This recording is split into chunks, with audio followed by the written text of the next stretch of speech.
आज की वीडियो में जानेंगे जगत ईश्वर के मन में केवल एक विचार है।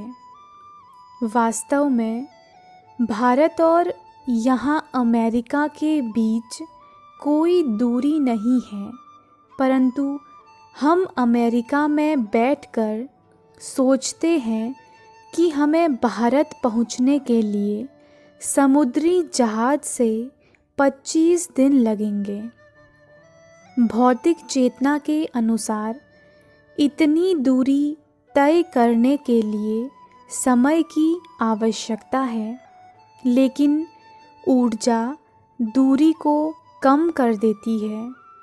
यदि आप हवाई जहाज़ से जाएं, तो इस यात्रा में केवल 7 दिन ही लगेंगे।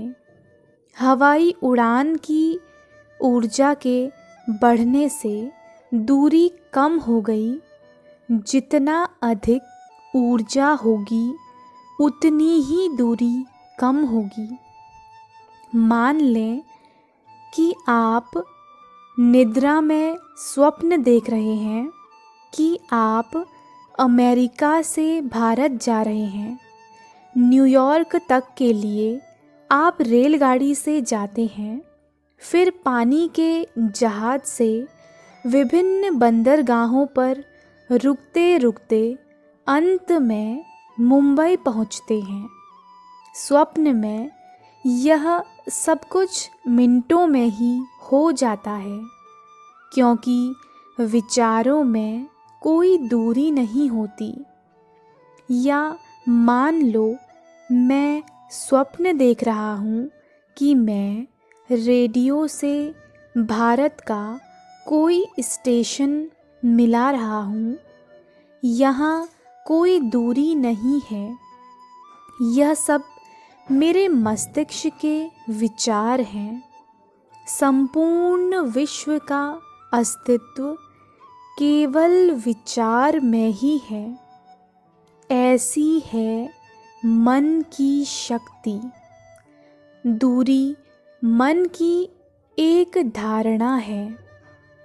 मैं अपनी आँखें बंद करके उन वस्तुओं के विषय में सोचता हूँ जो 2000 मील दूर हैं। फिर भी वे मीलों की दूरियाँ विचारों का केवल विस्तार मात्र है। दूरी और समय विचारों का केवल विभेदीकरण है। स्वप्न के अनुभव में आइसक्रीम और गर्म कॉफ़ी के बीच क्या अंतर है? जब आप नींद से जागते हैं, तो आपको ज्ञात होता है कि स्वप्नों की दुनिया में आइसक्रीम एक विचार था और गर्म कॉफ़ी दूसरा। वे केवल 2 विभिन्न विचार थे। विचार में सर्वज्ञता की शक्ति है।